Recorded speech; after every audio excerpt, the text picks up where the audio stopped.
Hi, it's me, Tea Leaves. I did already 3 other videos. I might as well finish this one too, although I didn't write it down. So I'm going to put the notebook away.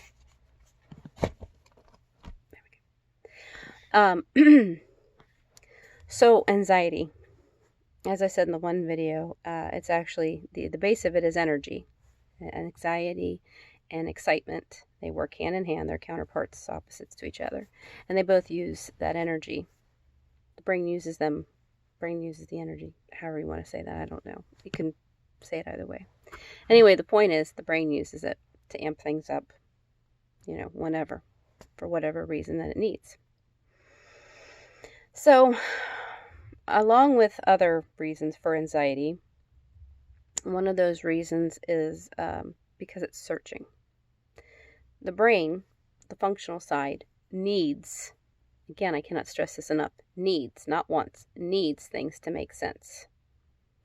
And when it can't make sense of something, it needs to answer it somehow. Now, like when you're a kid, it can sometimes answer that with the same thing that a lot of adults say. You'll understand when you're older. And that makes sense. They're adults. We trust them, so we can trust that. So our brain can shove that to the back until it can deal with it when we're older. But when that trigger happens and then it causes that whatever it was to resurface, like I oftentimes say, it's like a thorn. An issue happens, and now it's like, until it gets dealt with, it's like there's this little thorn. I think they're more so calling it knots. Somebody said that about knots the other day in the brain. Things getting stuck like a knot. I say thorn, whatever. But that thorn or knot or whatever gets stuck in the head, and when it gets triggered later on, then it has to be dealt with. There's no two ways about it. So, the brain needs to come up with answers. It needs to make sense of it. And so then using anxiety, it starts searching. Same as if you lose your keys. You don't just sit down and go, oh, lost my keys. No, you get up and start searching, using energy to search, look around. And as you are not finding the keys, you're searching more frantically and getting more anxious, right? Right. So it's kind of the same idea. It's searching. Now, the living anxiety out loud, what I call living anxiety out loud, comes in many different forms. So the best way to explain this is to say, when you do something like skydiving, right? You only need to do it once for the brain to be satisfied. Doing it more than once is because you want to do it again. You've often heard people say, I've done it, I did it once, I'm done, I'm good now. All I had to do was one time, right? So it's kind of like that same type of thinking. Well, that's how it works in your brain. To play a card game, to watch a movie, to whatever you want to call it, to repeat something, that's on the emotional side.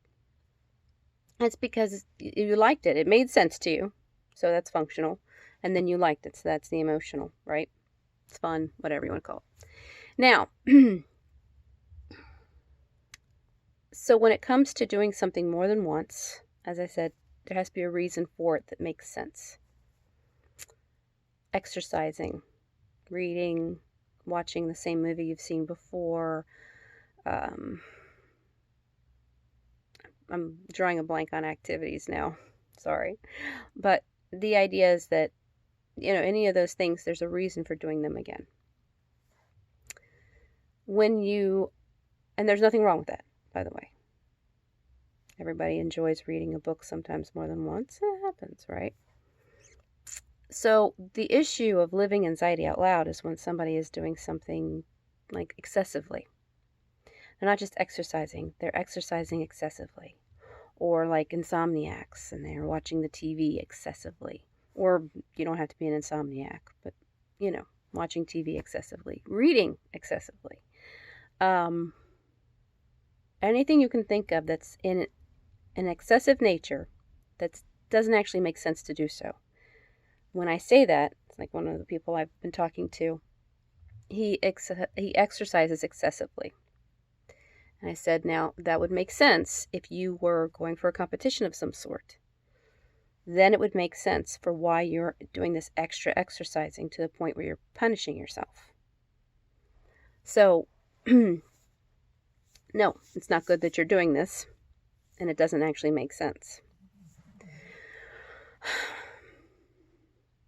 I'm so sorry. Am I boring you? It's Toby. He just sighed at me. Anyway, so anything that you're doing in the excessive, the other form of it is also just like actual functional things like gambling, playing with cards. There's rules involved, numbers. It's a very functional activity, even though it's still just a one. There's a very big, strong functionality to it. Anything that's a simple process, like step 1, step 2, sex, and a lot of times that can be a very simple process.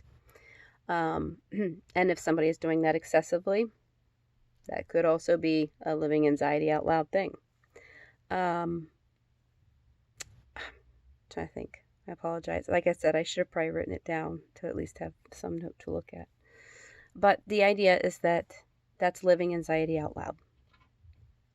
If that's an excessive thing that you're doing, and the reason you're doing that is because your brain is searching to make sense of something. Now, one of the reasons why you might choose to do, like, why your brain chooses, like, say, television to do the anxiety out loud.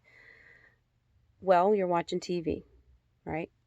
I'm sorry, this is your example. You're watching TV and you're thinking, what am I going to have for dinner? And the commercial for the TV or for the chicken place comes on. There's your answer, right?